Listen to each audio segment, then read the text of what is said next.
सब पर बात करने के लिए इन फोकस हैं बड़े सीनियर पॉलिटिशियन मेंटेरियस साबिक chairman senate and secretary general Pakistan Peoples Party Nayyar Bukhari साहब। Thank you so much for joining us. Bukhari साहब, पहले तो मुझे ये बताइए, ये कल क्या होने जा रहा है? 3 बजे इजलास तलब किया गया है। क्या वाकई वो जो आईनी तरमीम जिसकी बाज़गश्त है हर जगह और कई हफ्तों से है, वही पेश होने जा रही है? शुक्रिया नादिया। देखे, गुजारिश है कि जो हुकूमती वज़रा हैं बकौल आपके, वो एक पेज पे नहीं है। तो अगर वो एक पेज पे नहीं है तो मैं तो कैबिनेट का हिस्सा नहीं हूं, ना मेरी जमात कैबिनेट का हिस्सा है, तो हम उस पर क्या कमेंट करें?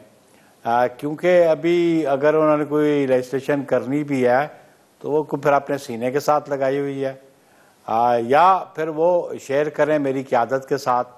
एंड ऑब्वियसली जब मेरी क़यादत के साथ शेयर करेंगे तो मेरी क़यादत अपने पार्लियामेंट्री पार्टी में डिस्कस करेंगी उसको। लेकिन एक बुनियादी बात यह है कि इस पर बहुत ज़्यादा क्या सराहियाँ करने की ज़रूरत नहीं है। देखिए, ये डोमेन तो पार्लियामेंट की है कि वो कानून साजी करे, और ये इख्तियार भी उन्हीं का है। और मैं समझता हूँ कि बाकी अदारों का कोई इख्तियार नहीं कि वो लेजिस्लेशन करें या कॉन्स्टिट्यूशन में कोई अमेंडमेंट करें या कोई इंसर्शन करें या कोई डिलीशन करें। तो मैं तो as a former parliamentarian, as a democrat ये समझता हूँ कि टोटल डोमेन पार्लियामेंट की है। They can do whatever they want to do. Article 238 और 239 बड़े वाजे हैं कहने, और कॉन्स्टिट्यूशनल अमेंडमेंट्स जो हैं वो it can not be challenge. लेकिन so far it has not been shared with me, और मेरी पार्टी की क़यादत से अगर होती तो पार्लियामेंट्री पार्टी में डिस्कस करेंगे। तो इसमें कोई ज़्यादा इस किस्म की मतलब है कि क्या सराई करने की या उस पर स्पेकुलेट करने की ज़रूरत नहीं है।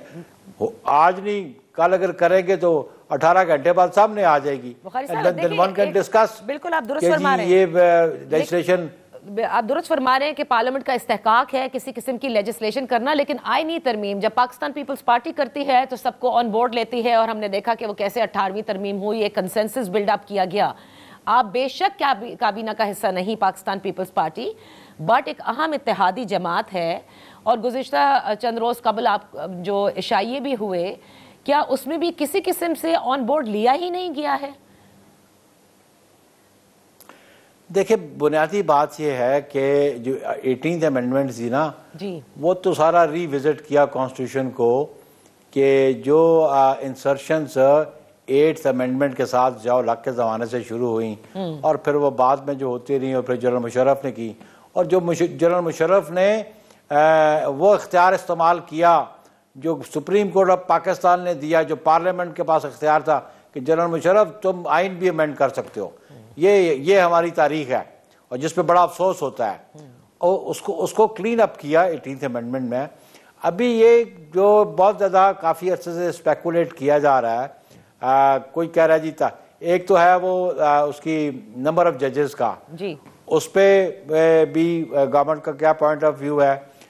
वो तो एक सिंपल लेजिस्लेशन होगी, वो सबऑर्डिनेट लेजिस्लेशन। कॉन्स्टिट्यूशनल अमेंडमेंट 2 चीज़ों के लिए आपको ज़रूरत हो सकती है कि वो जो डिस्कशन चल रही है कि एज ऑफ जज ऑफ सुप्रीम कोर्ट कितनी होनी चाहिए, हायर साइड और हाई कोर्ट की कितनी होनी चाहिए। लेकिन मैं समझता हूँ कि ये ना तो ऑर्डर ऑफ डे पे अभी तक है, और ना ही वो कैबिनेट में उसमें डिसाइड। मुझे तो कन्फ्यूजन नज़र आती है उसकी कैबिनेट में कि प्राइमरीली जो कंसर्न आदमी है वो लॉ मिनिस्टर है।